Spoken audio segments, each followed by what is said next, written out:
Hey guys, thank you for joining us again at Car System Installation.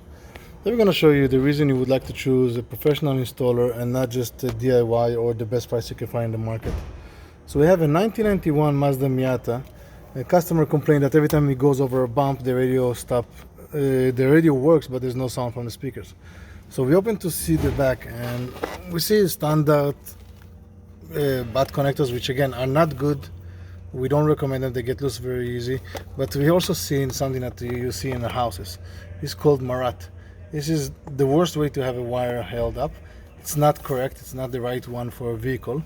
At home, the wiring are totally different, they're not the same. The copper wires are different, so it's easy for them to be held by this, but in the vehicle, the wires cannot be held by these connectors.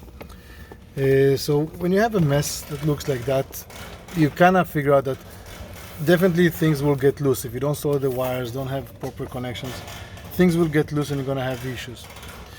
For professional installation, it's always better to find a licensed installer, someone who has experience. You can always contact us at Car System Installation. Subscribe to our channel and we'll see you next time. Have a good day.